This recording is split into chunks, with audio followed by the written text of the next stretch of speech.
रसुलगढ़ प्रेमिका मोर केबे भी बेस्ट बही नुह सब परिश्रम गोटे प्राप्य अच्छी जदि मो बही बिकिकी जदि बही दोकानी पैसा कमाउछन्ति जदि मो बही बिकिकी प्रकाशक पैसा कमाउछन्ति ताहले जे बहीटा लेखिछि सी कहीं पैसा कमेबो जे विश्व महापात्र विवादीय लेखालेखी चर्चा को आसती आउ से विवादीय लेखाटी होची एक्स्ट्रा मैरिटल अफेयर को लीगलाइज करबा आपनकर बही मानकरे रसुलगढ़ प्रेमिका हेउ किंबा सोनालिसा हेउ तो सेही बही रे हमें देखिया को मिले जे एक्स्ट्रा मैरिटल को नेकी आपण लेखाटा लिखिछन हमरो समाज कोन आशा करे कि बाहागर हे गला तो स्वामीटा स्त्रीटा को ही प्रेम करने को बाध्य स्त्रीटा स्वामी को प्रेम करने को बाध्य से माने क्या प्रेम कर पारे परकीय प्रति केमती कह प्रेम ही प्रेमर प्रेम प्रेमर किसी उपरंग ना आउ बाकी रहा जो परकीय प्रीति पूरा नाटा समाज ही देछि ना समाज यही समाज देछि जो समाज जो राति अधर नारीटी स्वामी द्वारा अत्याचारित होता स्वामी राति आसिक बाड़ौला से जो समाज राति निघ निद्र शोई पड़ता है से समाज सकाल उठे सकाल उठिकी से नारीटी को कहे नष्ट चरित्रा जदि समाज राति अधर पुओटी स्वामी जो स्त्रीटी को बाड़ौछि से आसिक अटकाते जदि से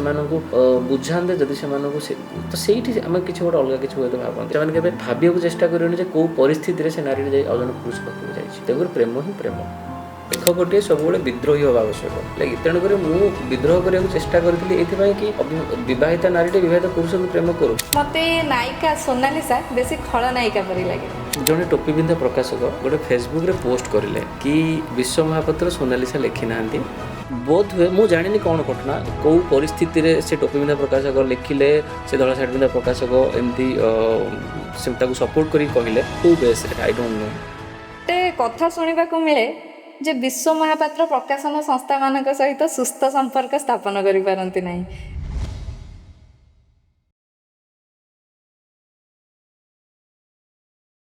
विंश शताब्दीर जुग हूँ सोशल मीडिया जुग से युवपीढ़ी हुंतु किंबा वरिष्ठ नागरिक सभी हाथ में आजिकल स्मार्टफोन इंस्टाग्राम फेसबुक यूट्यूब परी आप सबुरे बांधी हुई पड़ी आम मान जीवन तेणु ये सोशल मीडिया जुगरे बहीटे प्रकाश कर बिक्री कर निष्पत्ति नवा कौन गड़ जितवा ठारू कम नुह यहीपरि सोशल मीडिया जुगरे युवपीढ़ी मानू से दूर कर मात्र से दुस्साहसिक निष्पत्ति नहीं सोशल मीडिया ठारू दूर कर आज युवपीढ़ी मानू साहित्याभिमुखी कर सफल लेखक हेउछन्ति विश्व महापात्र। थैंक यू सोनालिसा तुम मते खोजिल ये एक कार्यक्रम रे साहित्य को नहीं बोध हुए पॉडकास्ट करवा निहाती भाव एक नियारा कार्यक्रम तुम नियारा ढंग से करुछ मु बहुत खुशी जेहेतु मोर चतुर्थ उपन्यास आपण पब्लिशिंग हाउस रे भी आसूची से बहुत मुझे गर्वित कि स्वर्ण रुचा सहित मुझे जड़ित होइछि आशा करुच्ची कि आमर भागीदारी बहुत लंबा चलियो सर जदि आम विगत 7-8 वर्ष को देखा 7-8 वर्ष भितर पछकु जब फेरी जावा तेतबेले ओडिया बहीर बिक्री बहुत कम थिला ओडिया बही जदियो प्रकाश पाउथुला विशिष्ट साहित्यिक मानकर आपण मध्ये मो सहित एकमत हेबे मात्र 50 ରୁ 100 खंड बही प्रकाश पाउथला सेथिरो से बही बिक्री हेबा पई बोधे वर्ष वर्ष लागि जाय किंतु 2024 मसिया रे गोटे बहीटी आसिला नाटी होची रसुलगढ़ प्रेमिका जदि आमे देखिबा से बहीटा को सी बही प्रकाशन बिक्री क्षेत्र रे गोटे नूतन विप्लव आनिछि कहले अत्युक्ति हेबो नै तेनु 2024 ରୁ 26 मात्र 2 वर्ष समय भितर बहीटी 3000 ରୁ ऊर्ध्व कॉपी बिक्री हे सारला तेनु एई जो सफलता आपन को मिलिला से सफलता पछरे बेले बेले आमे सुनिया को पाऊ जे बही बिक्री परे विश्व महापात्र टिके अधिका महत्वाकांक्षी हे जाइछन तेनु ए बही बिक्रीर सफलता आपण काहाको श्रेय देबाको चाहिबे पुनी आपनकर दृष्टिभंगी केमिति ओडिया साहित्य जगतर भविष्यत को नै बहुत भलो प्रश्न पचारले आपण मु कहबिनी जे रसुलगढ़ प्रेमिका रे एमती किछि गोटे मु लिखि देछि जोटा आगरु केबे लेखा हेनी अब अत्यंत उच्च कोटी लिखि देछि मोर समान समवयस्क अब मु बहुत लेखा पढिछि जो माने बहुत उच्च कोटी लेखंती हेई पारे से माने सोशल मीडिया एते मात्रा रे एक्टिव नाहंती सेथि पई से मानकर बही लोकलोचन को आसी पारे किंतु रसुलगढ़ प्रेमिका मोर केबे भी बेस्ट बही नुह लोक पसंद कले कौन पाई ना हुए तो कौट ना कौटी से कविता गुड़ाक निजक खोजिकी पाइले जो कि से लोक बहुत पसंद कले द्वितीय कथा है मु भावे मोर मु व्यक्तिगत भावे जे जदि मु कौन भी कार्य करुची जदि मु मोर 100% परिश्रम मु करुची से कार्य को लेकिन तेणु ताकू जो कहते इंग्राजी कि जस्टिस दवाई मु कौन प्रकार एफर्ट को मु पछरे छाड़बीनी तेणु जो बहीटे मोर प्रकाश है से मु चेष्टा कली कि बहीटी लोक जानतु कि मत जो कविता भल लगे मुझे कविता गुड़ा को इंस्टाग्राम रे फेसबुक रे पोस्ट कर आरंभ कली आप विश्वास करेंगे कि जितेबाला रसूलगढ़ प्रेमिका रिलीज है से मोर इंस्टाग्राम रे बोधे 100 खंडे फॉलोअर थे मात्र 100-150 फॉलोअर थे किंतु रसूलगढ़ प्रेमिका रू ही मते सोशल मीडिया रे भी मते लोक चिन्हिले बही बिक्री भी है लोक बहीटा को बहुत पसंद कले किंतु तार तो नुहे रसूलगढ़ प्रेमिका गोटे ओडिया साहित्यर गोटे चमत्कार बही आउ कहीं चमत्कार लिखिना सेटा केबे भी नुह द्वितीय कथा है जो महत्वाकांक्षा रहा महत्वाकांक्षा माने जदि जड़े परिश्रम करूँ जदि मु राति राति अनिद्रा रहीकि मु लिखुची जदि मु मोर ऑफिस काम छाड़ी जदि मु मोर परिवार छाड़ी जदि राति राति अनिद्रा रहीकि मु लिखुची से परिश्रम सब परिश्रम गोटे प्राप्य अच्छी जदि मो बही बिकिकी जदि बही दोकानी पैसा कमाउछंती जदि मो बही बिकिकी प्रकाशक पैसा कमाउछंती ताहले जे बहीटा लिखिची सी कहीं पैसा कमेबनी हुए तो आज पर्यंत कौन लेखक बा लेखिका ए विषय भावी ना कहीं से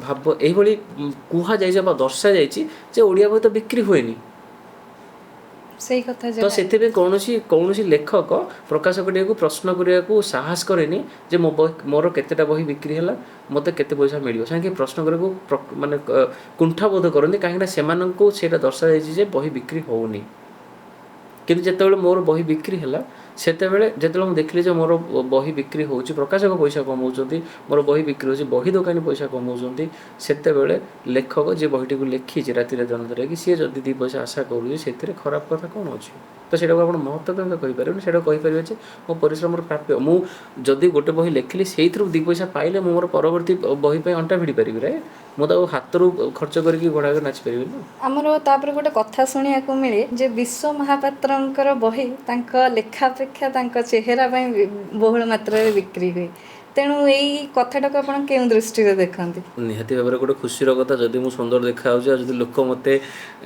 कहउचंदी जे मु सुंदर तेबे सेटा किछि भूल कथा नुह तेणु मु खुशी हेबी जे लोक मो सौंदर्य को लेकिन मते प्रशंसा करूचंती किंतु मो सौंदर्य को लेकिन जे बहीटे बिक्री होउची सेटा भूल कथा एथिपाई कहली जितेबाला इंस्टाग्राम आसला जितेबाला इंस्टाग्राम जेबे ठारू एक्टिव अच्छी इंस्टाग्राम से मु भी इंस्टाग्राम मोर गोटे अकाउंट अच्छी मु बहुत गुड़ाए जो कुकिंग वीडियो पकाए ट्रैवल ब्लॉग्स पकाए से तो मो फॉलोअर बढ़ु नथिले से मो फॉलोअर 100 खंडे थिले से विश्व महापात्र सुंदर नथिले जदि एबे सुंदर हो जाइछन से भी सुंदर थिले राइट किंतु से मो फॉलोअर 100-150 अधिक कहीं जाऊ नथिले कहीं ना हुए तो लोक को मोर से कंटेंट भल लगुन तेणु लोक केबे भी सुंदर को लेकिन आपन फॉलो करंतिनी मु तो झील नुह ना कि किसी गोटे कौन माने झील प्रति पुरुष मैंने बेसी अट्राक्ट हो जाती कि गोटे पुओ पिला को जीवन बहित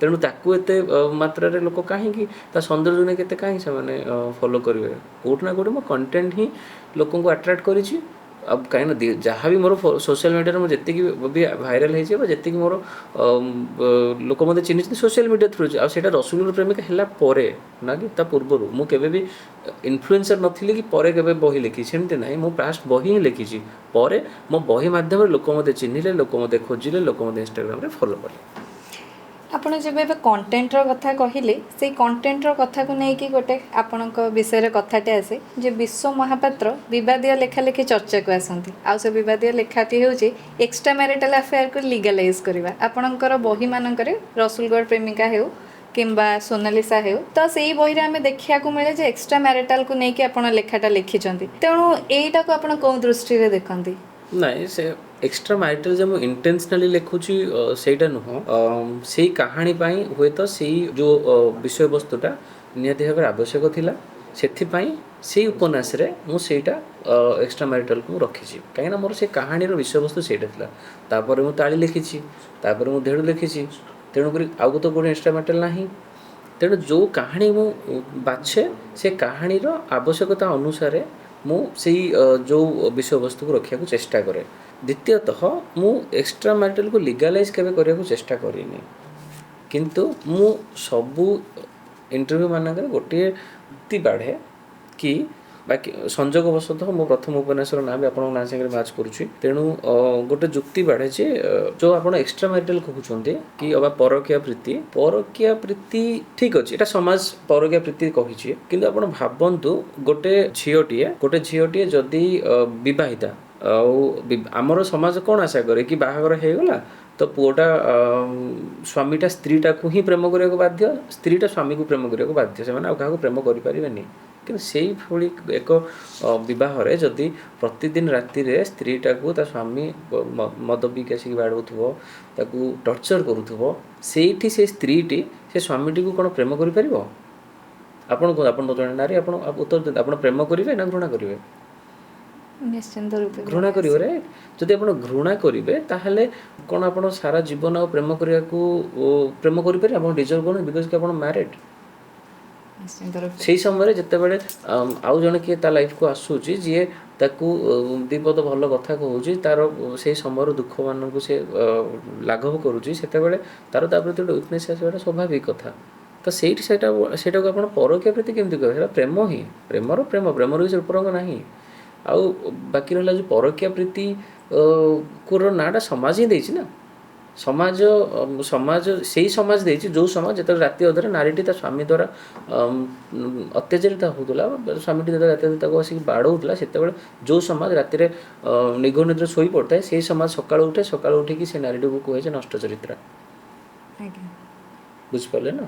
କିନ୍ତୁ ସେ ସମାଜ ଯେତେବେଳେ ଯଦି ସମାଜ ରାତି ଅଧରେ ସ୍ୱାମୀଟି ଯେତେବେଳେ ସ୍ତ୍ରୀଟିକୁ ବାଡ଼ଉଛି, ସେତେବେଳେ ଯଦି ଆସିକି ତାକୁ ଅଟକାନ୍ତେ, ଯଦି ସେମାନଙ୍କୁ ବୁଝାନ୍ତେ, ଯଦି ସେମାନଙ୍କୁ ତ ସେଇଠି ଆମେ କିଛି ଗୋଟେ ଅଲଗା କିଛି ହୁଏତ ଭାବନ୍ତେ। କିନ୍ତୁ ସେଇ ସମାଜ ରାତିରେ ଶୋଇବେ, ସକାଳୁ ପାଇଲେ ଯେତେବେଳେ ନାରୀଟି ଆଉ କାହା ସାଙ୍ଗେ କଥା ହେଲା ତାକୁ ନଷ୍ଟ ଚରିତ୍ରା ବୋଲି କହିବେ। ସେମାନେ କେବେ ଭାବିବାକୁ ଚେଷ୍ଟା କରିବେନି ଯେ କେଉଁ ପରିସ୍ଥିତିରେ ସେ ନାରୀଟି ଯାଇ ଆଉ ଜଣେ ପୁରୁଷ ପାଖକୁ ଯାଇଛି। ତେଣୁକରି ପ୍ରେମ ହିଁ ପ୍ରେମ। ନିଶ୍ଚିନ୍ତ ରୂପେ ପ୍ରେମ ହିଁ ପ୍ରେମ, ସାର୍ ଯେମିତି କହିଲେ। ତେଣୁ ଏକ୍ସଟ୍ରା ମ୍ୟାରିଟାଲକୁ ଆମେ ଯେମିତି ଗୋଟେ ଘୃଣ୍ୟ ଦୃଷ୍ଟିରେ ଦେଖୁଛେ, ଯଦି ସମସ୍ତେ ଏହି ଦୃଷ୍ଟିକୋଣରେ ଦେଖନ୍ତେ, ହୁଏତ ସେଇ ଏକ୍ସଟ୍ରା ମ୍ୟାରିଟାଲ ଆଫେୟାରଟା ପ୍ରେମର ରୂପ ନିଅନ୍ତା। ଆପଣଙ୍କର ଆଗାମୀ ପ୍ରଶ୍ନ ହେଉଛି, ଆପଣଙ୍କର ଦ୍ୱିତୀୟ ବହିର ନାଁ ସୋନାଲିସା, ନାୟିକାର ନାଁ ହେଉଛି ସୋନାଲିସା। ମୁଁ ଯେବେ ଆପଣଙ୍କ ବହିଟିକି ପଢ଼ିଲି ସୋନାଲିସା, ମୋତେ ନାୟିକା ସୋନାଲିସା ବେଶୀ ଖଳନାୟିକା ପରି ଲାଗିଲା। କାହିଁକିନା ସିଏ ଯେବେ ନିଜର ସଂସାରରେ ପ୍ରତାଡ଼ିତ ହେଉଛନ୍ତି ନିଜ ସ୍ୱାମୀଙ୍କ ଦ୍ୱାରା, ସିଏ ଗୋଟେ ବିବାହିତ ପୁରୁଷର ସାନ୍ନିଧ୍ୟ ଖୋଜୁଛନ୍ତି। ସିଏ ଚାହିଁଥିଲେ ଗୋଟେ ଅବିବାହିତ ପୁରୁଷ ସହିତ ନିଜର ଦୁଃଖ କଷ୍ଟ ବାଣ୍ଟି ପାରିଥାନ୍ତେ। କିନ୍ତୁ ଯେଉଁ ପୁରୁଷ ବିବାହିତ, ତାଙ୍କର ଗୋଟେ ସଂସାର ଅଛି, ତାଙ୍କ ସ୍ତ୍ରୀର କୌଣସି ଭୁଲ ନାହିଁ, ସେହି ସମୟରେ ସୋନାଲିସା ଜାଣି ଶୁଣିକି ସେ ପୁରୁଷ ମନରେ ନିଜ ପାଇଁ ମୋତେ ଲାଗିଲା ଯେମିତି ଦୟାଭାବ ଗୋଟେ ସୃଷ୍ଟି କରିଛନ୍ତି। ତେଣୁ ସିଏ ନାରୀ ହେଇ ଯେଉଁ କଷ୍ଟଟା ଅନୁଭବ କରୁଥିଲେ, ମୋତେ ଲାଗିଲା ସିଏ ଆଉ ଜଣେ ନାରୀକୁ ମଧ୍ୟ ସେଇ କଷ୍ଟ ଭିତରକୁ ଠେଲି ଦେବାକୁ ଚେଷ୍ଟା କରୁଥିଲେ। ନିଶାନ୍ତଙ୍କର ବୁଦ୍ଧିମତା ଏଇଟା, ଯେହେତୁ ସିଏ ସେଥିରୁ ବାହାରି ଆସିଲେ ଓ ନିଜ ସଂସାରକୁ ବଞ୍ଚେଇ ଦେଲେ। ତେଣୁ ଏପରି ଭୁଲ କରୁଥିବା ଜଣେ ନାରୀ ସେ କେମିତି ଆପଣଙ୍କର ଉପନ୍ୟାସର ନାୟିକା ହେଇପାରିଲେ? ଯେମିତିକି ସିଏ ଯଦି ତାଙ୍କ ସ୍ୱାମୀ ଏ ଭୁଲଟି କଲେ, ସିଏ ହେଇଗଲେ କଳଙ୍କିତ, କିନ୍ତୁ ଏ ନାରୀ ହେଇ ସେ ଭୁଲ କଲେ, ସିଏ ହେଇଗଲେ ନିର୍ଦ୍ଦୋଷ। ଆପଣଙ୍କୁ ଲାଗୁନି ଏଇଟା ନିଶ୍ଚିନ୍ତ ରୂପେ ଏକପାଖିଆ ଭାବେ ଆପଣ ଲେଖିଛନ୍ତି? ନାଇଁ, କିଛି ଏକପାଖିଆ ଲେଖିନି। ହୁଏତ ସେଇଭଳି ଏକ ପରିସ୍ଥିତିରେ ଦେଖନ୍ତୁ, ମୁଁ ଯେମିତି କହିଲି କି ପ୍ରେମଟା ପ୍ରେମ, ତ ହୁଏତ ସୋନାଲିସାଙ୍କୁ ମୋ ଚରିତ୍ରଙ୍କୁ ଯେତେବେଳେ ମୁଁ କଳ୍ପନା କରୁଥିଲି, ସେତେବେଳେ ହୁଏତ ମୋତେ ସେଇ ବିଷୟବସ୍ତୁଟା ଉପଯୋଗ ଲାଗିଲା, ଠିକ୍ ଲାଗିଥିଲା କି ନାଇଁ, ମୁଁ ଗୋଟେ ହିରୋ ଯିଏ କଣ୍ଟେମ୍ପୋରାରୀ ହିରୋ ରହିବ, ସିଏ ବି ମ୍ୟାରେଡ୍ ହେଇଥାଉ, ତାକି ଷ୍ଟୋରି କାହିଁକିନା ମୁଁ ଯେମିତି କହିଲି କି ଲେଖକଟିଏ ସବୁବେଳେ ବିଦ୍ରୋହୀ ହେବା ଆବଶ୍ୟକ। ଯେହେତୁ ଆମ ସମାଜରେ ଗୋଟେ ଅବିବାହିତ ପୁରୁଷ ଅବିବାହିତ ନାରୀକୁ ପ୍ରେମ କରିବାର ପ୍ରଥା ଅଛି, ହେଲା କି, ତେଣୁକରି ମୁଁ ବିଦ୍ରୋହ କରିବାକୁ ଚେଷ୍ଟା କରିଥିଲି ଏଇଥିପାଇଁ କି ବିବାହିତ ନାରୀଟେ ବିବାହିତ ପୁରୁଷକୁ ପ୍ରେମ କରୁ। କାହିଁକିନା ସୋନାଲିସା ଉପନ୍ୟାସରେ ବିବାହିତ ପୁରୁଷ ଜଣକ ବି ତାଙ୍କ ବୈବାହିକ ଜୀବନରେ ଖୁସି ନଥିଲେ।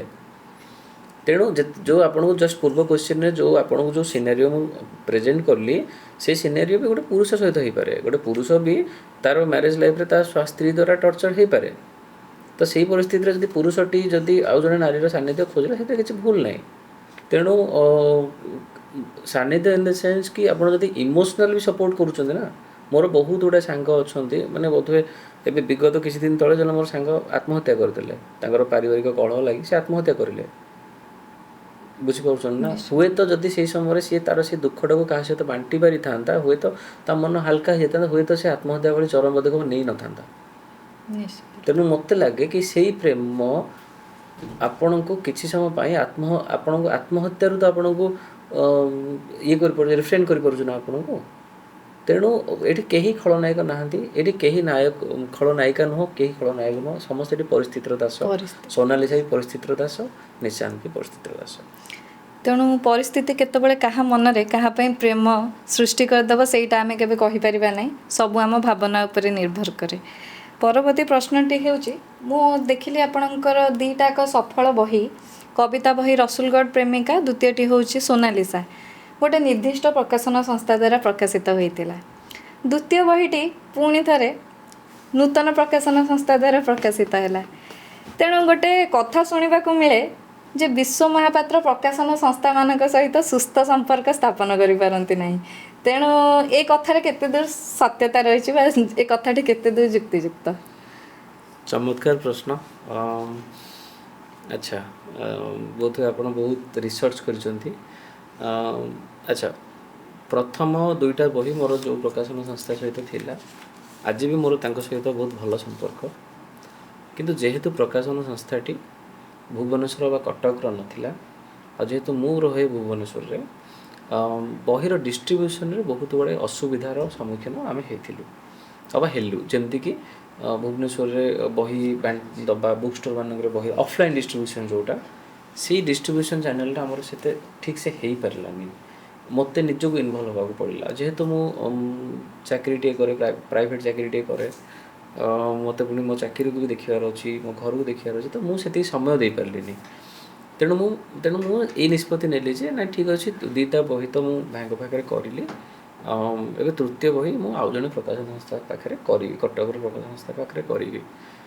କିନ୍ତୁ କଟକର ପ୍ରକାଶନ ସଂସ୍ଥା ସହିତ ଯେତେବେଳେ ମୁଁ ଜଡ଼ିତ ହେଲି ଆଉ ସେତେବେଳେ ସିଏ ମୋତେ ଯାହା ଯାହା ପ୍ରମିସ୍ କରିଥିଲେ କରିବା ପାଇଁ ଆଉ ସିଏ କରିବେ ବୋଲି କହିଥିଲେ ସେ ସେଭଳି କିଛି ଯାହା ବି କହିଥିଲେ ସେ ରିଅଲ୍ରେ ସେମାନେ ସେଭଳି କିଛି କରିଲେ ନାହିଁ। ଯେମିତିକି ବହିଟିର ଯେମିତିକି ମୁଁ କୁହେ କି ଗୋଟେ ବହିଟେ ଯେତେବେଳେ ପ୍ରକାଶ ହୁଏ ବହିଟିର ସଫଳତା ନିର୍ଭର କରେ ଗୋଟେ ପ୍ରକାଶନ ସଂସ୍ଥା ଆଉ ଗୋଟେ ଲେଖକର ସହଭାଗିତାରେ।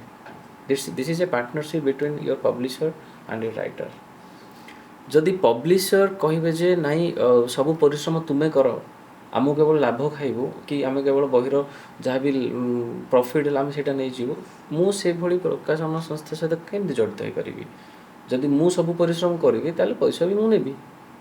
ଯଦି ମୁଁ ବହିର ମାର୍କେଟିଂ କରିବି ଯଦି ମୁଁ ବହିର ପ୍ରମୋସନ୍ କରିବି ତୁମେ ପ୍ରକାଶନ ସଂସ୍ଥା ଭାବରେ କ'ଣ କରିବ? ଯଦି ତୁମେ 50% ଏଫର୍ଟ ଦେଇଥାନ୍ତ ମୁଁ ଯଦି 50% ଏଫର୍ଟ ଦେବି then it is a partnership right.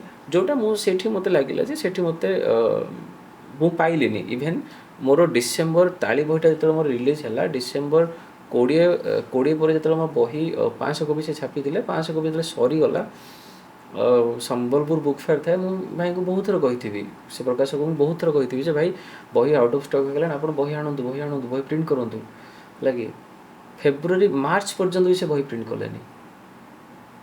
ମାନେ ମାର୍କେଟରେ ମୋ ବହି ଗାୟବ ହେଇଗଲା। ଆପଣ ଭାବୁଛନ୍ତି ସେମିତି ପ୍ରକାଶନ ସଂସ୍ଥା ସାଙ୍ଗରେ ମୁଁ କେମିତି ମୋର ତୃତୀୟ ବହି ନେଇକି ଯାଇଥାନ୍ତି? ତେଣୁ ମୋର କାହା ସହିତ ଖରାପ ସମ୍ପର୍କ ନାହିଁ ମୋର ଖରାପ ଅନୁଭବ ଅଛି ସେମାନଙ୍କ ଠାରୁ ଯେଉଁଥିପାଇଁ କି ମୁଁ ସେମାନଙ୍କୁ ଆଭଏଡ଼ କରିଛି।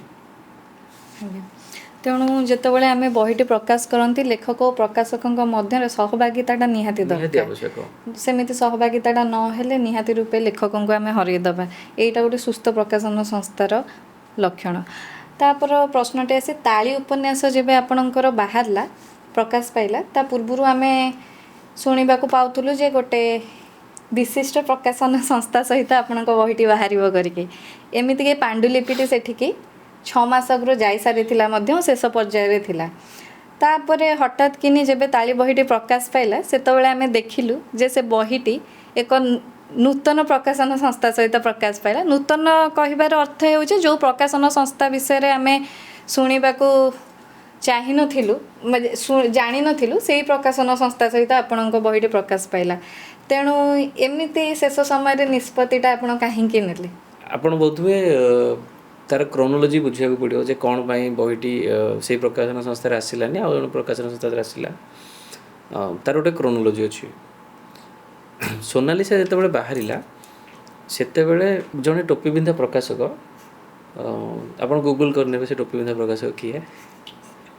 ଟୋପି ପିନ୍ଧା ପ୍ରକାଶକ ଗୋଟେ ଫେସବୁକ୍ରେ ପୋଷ୍ଟ କରିଲେ କି ବିଶ୍ୱ ମହାପାତ୍ର ସୋନାଲିସା ଲେଖି ନାହାନ୍ତି, ବିଶ୍ୱ ମହାପାତ୍ର ଘୋଷ୍ଟ ରାଇଟିଂ କରିଛନ୍ତି, ଆଉ କେହି ଜଣେ 40,000 ଟଙ୍କା ମୁଁ ତାଙ୍କୁ ଦେଇଛି 40,000 ଟଙ୍କା ଏଇ ଉପନ୍ୟାସ ଲେଖିବା ପାଇଁ। ପ୍ରଥମତଃ ମୁଁ ସେଇ ଟୋପି ପିନ୍ଧା ପ୍ରକାଶକଙ୍କୁ ଧନ୍ୟବାଦ ଦେବି ଯେ ସେ ମୋତେ ଏତେ ରିଚ୍ ଭାବିଲେ କି ମୁଁ 40,000 ଟଙ୍କା ଗୋଟେ ଉପନ୍ୟାସ ଲେଖିବା ପାଇଁ ଖର୍ଚ୍ଚ ବି କରିପାରେ। ଦ୍ୱିତୀୟତଃ ଯେତେବେଳେ ସେ କହିଥିଲେ ଯେ ମାସେ ପରେ ସେ ପ୍ରମାଣ ଦେବେ କି ମୁଁ ମାସେ ପରେ ମୁଁ ପ୍ରମାଣ ଦେବି କି ଏଇଟା ତ ମୁଁ ଏବେ କହୁଛି, ମାସେ ପରେ ମୁଁ ପ୍ରମାଣ ସହିତ ଆସିବି। ଏବେ ଯେତେବେଳେ ଆମେ ଏଇ ପଡ଼କାଷ୍ଟଟା ସୁଟ୍ କରୁଛେ ସେଇ ତାଙ୍କର ସେଇ ପୋଷ୍ଟକୁ ବୋଧହୁଏ 1.5 ବର୍ଷ ହେଇଗଲାଣି। ପ୍ରମାଣ ତ ଆସିପାରିଲେ ପ୍ରମାଣ ଆସିବ କେମିତି, ଯେଉଁଟା ସତ ନୁହଁ ସେ ତ ପ୍ରମାଣ ଆସିବନି। କିନ୍ତୁ ଦୁଃଖର ବିଷୟ ଓଡ଼ିଶାର ଆଉ ଜଣେ ଧଳା ସାର୍ଟ ପିନ୍ଧା ଭଦ୍ର ପ୍ରକାଶକ ବା ଧଳା ସାର୍ଟ ପିନ୍ଧା ଭଦ୍ର ମୁଖାର ଜଣେ ପ୍ରକାଶକ, ସେଇଟା ବି ଆପଣ ଗୁଗୁଲ୍ କରିନେବେ ଯେ ଧଳା ସାର୍ଟ କିଏ ପିନ୍ଧନ୍ତି ପ୍ରକାଶକ ସବୁବେଳେ, ସିଏ ଗୋଟେ ଫେକ୍ ଆକାଉଣ୍ଟ ତିଆରି କଲେ ବିଦୂଷକ କରିକି। ଆଉ ସେ ବିଦୂଷକରେ ସିଏ ସୋନାଲିସା ବିରୁଦ୍ଧରେ ସିଏ ବି ଲେଖିବା ଆରମ୍ଭ କଲେ। ଆଉ ସେଇ ସମାନ ପ୍ରକାଶକ ସେଇ ବର୍ଷ ଅକ୍ଟୋବର ମାସରେ ମୋତେ ତାଙ୍କ ପ୍ରକାଶନୀ ସଂସ୍ଥା ତରଫରୁ ୟଙ୍ଗ ଅଥର ଆୱାର୍ଡ଼ ବି ଦେଇଥିଲେ। ଆପଣ ଭାବୁଛନ୍ତି କ୍ରୋନୋଲୋଜି ହେଲା ସେମାନେ କେଡ଼େ ବଡ଼ ସିଣ୍ଡିକେଟ୍ ଚଲାଉଛନ୍ତି। ଭାବନ୍ତୁ କି ଯେତେବେଳେ ସୋନାଲିସା ପ୍ରକାଶ ହେଲା ଗୋଟେ ମାସ ଭିତରେ 500ରୁ ଉର୍ଦ୍ଧ୍ୱ କପି ବିକ୍ରି ସରିଥିଲା। ବୋଧ ହୁଏ ମୁଁ ଜାଣିନି କ'ଣ ଘଟଣା, କେଉଁ ପରିସ୍ଥିତିରେ ସେ ଟୋପି ପିନ୍ଧା ପ୍ରକାଶକ ଲେଖିଲେ, ସେ ଧଳା ସାର୍ଟ ପିନ୍ଧା ପ୍ରକାଶକ ଏମିତି ସେ ତାକୁ ସପୋର୍ଟ କରିକି କହିଲେ, କେଉଁ ବେସ୍ରେ ଆଇ ଡୋଣ୍ଟ ନୋ। କିନ୍ତୁ ଭାବନ୍ତୁ ଯେ କେତେ ଅସହିଷ୍ଣୁ ଭାବ ସେମାନଙ୍କ ଭିତରେ। ସେମାନେ 20 ବର୍ଷ ହେଲାଣି, ସେମାନେ ଫୁଟାଣି ମାରିକି କୁହନ୍ତୁ ଯେ ଆମର 20 ବର୍ଷ ହେଇଗଲା ସାହିତ୍ୟରେ, ଆମେ 15 ବର୍ଷ ହେଇଗଲା ସାହିତ୍ୟରେ, 30 ବର୍ଷ ହେଲା ସାହିତ୍ୟରେ। ତୁମେ 15 ବର୍ଷ 20 ବର୍ଷ ହେଲାଣି ସାହିତ୍ୟ କଲଣି, ଗୋଟେ 2 ବର୍ଷ ପୁରୁଣା ରାଇଟର ଠାରୁ ଏତେ ଅସହିଷ୍ଣୁ ଭାବ ଯେ ତୁମେ ମୋର ଉପନ୍ୟାସଟାକୁ ମୁଁ ଲେଖିନି ଆଉ କିଏ ଲେଖିଛି ଏଟସେଟ୍ରା ଏଟସେଟ୍ରା କରି ଏତେ ତୁମେ ଗୁଜବ ସୃଷ୍ଟି କେମିତି କରିପାର। ଥ୍ୟାଙ୍କଫୁଲି ମୁଁ ମୋ ପାଠକମାନଙ୍କୁ ଧନ୍ୟବାଦ ଦେବି କି ସେତେବେଳେ ମୋ ପାଠକମାନଙ୍କୁ କିଛି ଫରକ ହିଁ ପଡ଼ିଲାନି ଏ କଥା। ଇନଫ୍ୟାକ୍ଟ ଆଜିକା ଡେଟ୍ରେ while I speaking Sonalisa already has been sold around 2,000 copies, more than 2,000 copies. ତେଣୁକରି ଯଦି ମୁଁ ବେଳେବେଳେ ଭାବେ କି ଯଦି ମୋର ଗୋଟେ ପାଠକ ଗୋଷ୍ଠୀ ନଥାନ୍ତେ ହୁଏତ ସେମାନଙ୍କ କଥା ମୋର ଭାରି ପଡ଼ିଯାଇଥାନ୍ତା, ମୁଁ ଆଜି କେଉଁଠି ବି ନଥାନ୍ତି। ଯେହେତୁ ମୋର କୌଣସି ପ୍ରକାର ପୁରସ୍କାର ଲୋଭ ନାହିଁ ଅବା ମୋର ସେମାନଙ୍କର ଚାପଲୁସି କରିବାର ମୋର କୌଣସି ଉଦ୍ଦେଶ୍ୟ ନାହିଁ, ତ ମୁଁ ବଞ୍ଚିଗଲି। କିନ୍ତୁ ଭାବୁଛନ୍ତି ମାନେ ଦୁଇଟା ପ୍ରକାଶନ ସଂସ୍ଥା, ଆଗଧାଡ଼ିର ପ୍ରକାଶନ ସଂସ୍ଥା ଏଇଭଳି ଭାବରେ ଗୁଜବ ତିଆରି କରିପାରନ୍ତି ଆଉ ଗୋଟେ ରାଇଟରର ଗୋଡ଼ ତଳକୁ ଭିଡ଼ି ନେଇ ତାକୁ ପାତାଳିଗାମୀ ବି କରିଦେଇପାରନ୍ତି। ତେଣୁ ସେହି ସମୟରେ ମୁଁ ଏ ତାଳି ଉପନ୍ୟାସଟି ସେ ଯେଉଁ ଧଳା ସାର୍ଟ ପିନ୍ଧା ପ୍ରକାଶନ ସଂସ୍ଥାରେ ଦେଇଥିଲି। ମୋର ଏକଥା ହିଁ ମନେ ଅଛି, ଏପ୍ରିଲ ମେ ମାସ ପର୍ଯ୍ୟନ୍ତ ସେମାନେ ଟୋଟାଲ ପାଣ୍ଡୁଲିପିଟାକୁ ସେଠି ଟାଇପ୍ ବି କରିଥିଲେ। ଆଉ ତାଙ୍କର ଜଣେ ଏକ୍ସ ଏମ୍ପ୍ଲୟି ମୋତେ ପୁରା ପାଣ୍ଡୁଲିପିଟା ଆଣିକି ଦେଇଥିଲେ, ଯେଉଁଟା ମୁଁ ପରେ ଯେଉଁ ପରବର୍ତ୍ତୀ ପ୍ରକାଶନ ସଂସ୍ଥାରେ ମୁଁ ଦେଇକି ଲୋଗୋ ଚେଞ୍ଜ କରିକି ମୁଁ ପ୍ରକାଶନ କରିଥିଲି, ସେମାନେ ଟାଇପ୍ ବି କରିଦେଇଥିଲେ। ତ ଯେତେବେଳେ ଏଇ ପ୍ରକାର କଣ୍ଟ୍ରୋଭର୍ସି ହେଲା, ଯେତେବେଳେ ମୁଁ ଆଉ ଚାହିଁଲିନି କି ସେଇ ପ୍ରକାଶନ ସଂସ୍ଥା ସହିତ ଜଡ଼ିତ ରହିବା ପାଇଁ, ତେଣୁ ମୁଁ ତାଙ୍କୁ ଅଫିସିଆଲି ଇମେଲ୍ କଲି ଯେ ମୁଁ ଆଉ ଆପଣଙ୍କ ସହିତ ଜଡ଼ିତ ରହିବାକୁ ଚାହୁଁନି, ଆପଣ ମୋ ପାଣ୍ଡୁଲିପିର ସବୁ ପ୍ରକାର ଯାହା ବି ଆପଣ ଆକ୍ଟିଭିଟି କରୁଛନ୍ତି ବନ୍ଦ କରିଦିଅନ୍ତୁ। ତାପରେ ବି ଗୋଟେ ବହୁତ ବଡ଼ ଇମେଲରେ ବି ଆମର ବହୁତ ଗୋଟେ ଯୁକ୍ତିତର୍କ ହେଇଥିଲା। ସେ ଇମେଲ୍ ବି ମୋ ପାଖରେ ଅଛି, ବଟ୍ ମୁଁ ସେଠିକି ଯିବାକୁ ଚାହୁଁନି। ଏନିୱେ ସେଠି ମୁଁ ବାହାରି ଆସିଲି। ଆଉ ମୁଁ ଭାବୁଛି ଯେ ମୁଁ ଗୋଟେ ଭଲ ନିଷ୍ପତ୍ତି ନେଲି ସେ ପ୍ରକାର ସଂସ୍ଥା ବାହାରି ଆସିବି, ବିକଜ୍ କି ସେଇ ସମାନ ପ୍ରକାଶକ ଜଣଙ୍କ ଲେଖକ ବି ତାଙ୍କର ଅତର କ'ଣ ଗୋଟେ ନାଁଟେ ଗୋଟେ ବହିଟେ ଅଛି, ମେ ବି ଅତର କି ପରଫ୍ୟୁମ୍, ଆଇ ଡୋଣ୍ଟ ନୋ। ଆଉ ସେ ବହି ବି ମୋର ଟ୍ରାନ୍ସଜେଣ୍ଡର ଉପରେ। ଆଉ ତାଙ୍କ ବହି ସେ କେମିତି ବିକ୍ରି କରୁଛନ୍ତି ଆମେ ତ ଦେଖିନୁ କେବେ କେଉଁ ସୋସିଆଲ ମିଡ଼ିଆ କି ପୋଷ୍ଟ କରିବାଟା, କିନ୍ତୁ ସେ ତାଙ୍କର 5ମ ଏଡ଼ିସନ୍ ବାହାର କରିସାରିଲେଣି। କିନ୍ତୁ ମୁଁ ଯଦି ହୁଏତ ମୁଁ ଭାବୁଛି କି ଯଦି ମୋ ବହିଟା ବି ସେଠି ଥାଆନ୍ତା, ଆଉ ଯଦି ମୋର ପାଠକମାନେ ଯେଉଁଭଳି ମୋତେ ଭଲ ପାଇବା ଦେଉଛନ୍ତି ମୋ ବହିଟିକୁ, ହୁଏତ ଯଦି ଯିଏ ମୋର ତାଙ୍କ ପ୍ରକାଶନ ସଂସ୍ଥା ସହିତ ମୋ ବହି ନ ବାହାରିକି ଯଦି ଏତେ ଅସହିଷ୍ଣୁ ଭାବ ସେମାନଙ୍କର ତାଙ୍କ ପ୍ରକାଶନ ସଂସ୍ଥାରେ ବାହାରିଲା ପରେ ଯଦି ତାଙ୍କ ବହି ବିକ୍ରି ହେଉନଥାନ୍ତା, ମୋ ବହି ବିକ୍ରି ହେଉଥାନ୍ତା, ସେ ତ ମୋ ବହିକି ଆଉଟ୍ ଅଫ୍ ଷ୍ଟକ୍ କରିଦେଇଥାନ୍ତେ। ତେଣୁ ମୁଁ ଭାବୁଛି ଯେ ମୋ ନିଷ୍ପତ୍ତି ଠିକ୍ ନେଇଛି, ଆଉ ରେଷ୍ଟ ଇଜ୍ ହିଷ୍ଟ୍ରି। ନିଶ୍ଚିନ୍ତ ରୂପେ ଯେତେବେଳେ ଜଣେ ପ୍ରକାଶନ ସଂସ୍ଥାର ପ୍ରକାଶକ ଆଗ ଧାଡ଼ିର, ସେ ଯେତେବେଳେ ଗୋଟେ ଲେଖକଙ୍କ ଉପରେ ଏହି ପ୍ରକାରର ଅଭିଯୋଗ ଆଣନ୍ତି କିମ୍ବା ଲାଞ୍ଛନା ଲଗାନ୍ତି ନିଶ୍ଚିନ୍ତ ରୂପେ ଲେଖକଙ୍କର ସାହିତ୍ୟ ଜୀବନ ପ୍ରଭାବିତ ହୁଏ। କିନ୍ତୁ ପାଠକମାନଙ୍କୁ ଧନ୍ୟବାଦ, ପାଠକମାନଙ୍କ ପାଇଁ ହିଁ ଲେଖକ ସମାଜ ତିଆରି ହୁଏ। ତେଣୁ ଲେଖକ ସବୁବେଳେ ଖାଲି ଲେଖକ ହୁଏ ନିଜର ପାଠକମାନଙ୍କ ପାଇଁ। ସେଥିପାଇଁ ବୋଧ ହୁଏ ଆପଣ ଜଣେ ସଫଳ ଲେଖକ ଆପଣଙ୍କ ପାଠକମାନଙ୍କ ଭଲ ପାଇବା ପାଇଁ। ତେବେ ଏବେ ଯିବା ଶେଷ ପ୍ରଶ୍ନକୁ। ଆପଣଙ୍କର ଏବେ ଯେଉଁ ପଞ୍ଚମ ଉପନ୍ୟାସ ପ୍ରକାଶ ପାଇଛି ଧେଡ଼ୁ ଆମ ପ୍ରକାଶନ ସଂସ୍ଥା ସହିତ, ଆପଣ ଯେବେ ମୋତେ ପାଣ୍ଡୁଲିପିଟି ଦେଲେ ଆଉ ମୁଁ ସେଇଟା ପଢ଼ିଲି, ମୋ ଆଖିରେ ଲୁହ ଆସିଯାଇଥିଲା। ସେ ପାଣ୍ଡୁଲିପିରେ ବୋଧହୁଏ ମୁଁ ଖୁସି, ଭଲ ପାଇବା, ବିଚ୍ଛେଦ ସବୁକିଛି ଅନୁଭବ କରିଦେଲି। ତାପରେ ଗୋଟେ ସମୟରେ ମୋତେ ଏମିତି ଲାଗିଲା ଜଣେ ଯୁବପିଢ଼ିର ନୂତନ ଲେଖକ ଆପଣ, କହିଲେ ଅତ୍ୟୁକ୍ତି ହେବ ନାହିଁ। 2 ବର୍ଷ ମାତ୍ର ଆପଣଙ୍କର ଆଜ୍ଞା ଲେଖୁଥିବା ଯାତ୍ରା, ଲେଖକ ଯାତ୍ରା, କିନ୍ତୁ ଏତେ ଉଚ୍ଚକୋଟୀର ଶବ୍ଦ ଥିଲା କିଛି ସମୟ ପାଇଁ ମନରେ ଦ୍ୱନ୍ଦ୍ୱ ସୃଷ୍ଟି କଲା ଲେଖାଟି ଏତେ ସୁନ୍ଦର କେମିତି ହେଇପାରେ। ତେଣୁ ସେଇ ବହି ବିଷୟରେ, ଯେହେତୁ ସେ ବହିଟି ଆପଣଙ୍କର, ମୁଁ ସତ କହିବାକୁ ଗଲେ ପ୍ରଥମ 3ଟି ବହି ଅପେକ୍ଷା ଧେଡ଼ୁ ବହିଟି ମୋ ହୃଦୟକୁ ଛୁଇଁଛି, ଆଉ ଏ କଥାଟା ମୁଁ ଆପଣଙ୍କୁ ସବୁବେଳେ କୁହେ। ତେଣୁ ସେ ବହିଟି ଯେତେବେଳେ ମୁଁ ପଢ଼ିଲି ମୋତେ ବହିଟି ଏତେ ସୁନ୍ଦର ଲାଗିଲା, ଶବ୍ଦ ଗୁଡ଼ିକ ଏତେ ଉଚ୍ଚକୋଟୀର, ପ୍ରତିଟି ପୃଷ୍ଠା ଜାଣନ୍ତୁ ଯେମିତି ଜୀବନ ସହିତ ମିଶି ଯାଉଛି। ତେଣୁ ଏତେ ସୁନ୍ଦର ରୂପେ ପରିପ୍ରକାଶ ଆପଣ କେମିତି କଲେ ସେ ବହିଟିକି ଏତେ କମ୍ ସମୟ ଭିତରେ? ପ୍ରଥମତଃ ଆପଣଙ୍କୁ ସାଧୁବାଦ ମ୍ୟାଡ଼ାମ୍ କି ଆପଣ ପାଣ୍ଡୁଲିପିଟି ପଢ଼ିଲେ। କେତେଟା ପ୍ରକାଶକ ପାଣ୍ଡୁଲିପି ତାଙ୍କ ରାଇଟରଙ୍କର ପଢ଼ନ୍ତି କହିଲେ? କେହି ପଢ଼ନ୍ତିନି। ତେଣୁ ଆପଣ ପଢ଼ିଲେ, ତାପରେ ଆପଣ ବହିଟିକୁ ଛାପିବାର ମନ ବଳେଇଲେ, ସେଥିପାଇଁ ମୁଁ ଆପଣଙ୍କ ନିକଟରେ କୃତଜ୍ଞ। ଦ୍ୱିତୀୟତଃ ହେଲା, ମୁଁ ଯେମିତି କହିଲି କି ମୁଁ ସମାଜକୁ ଅବଜର୍ଭ କରେ ଆଉ ସମାଜକୁ ନେଇକି ଲେଖେ।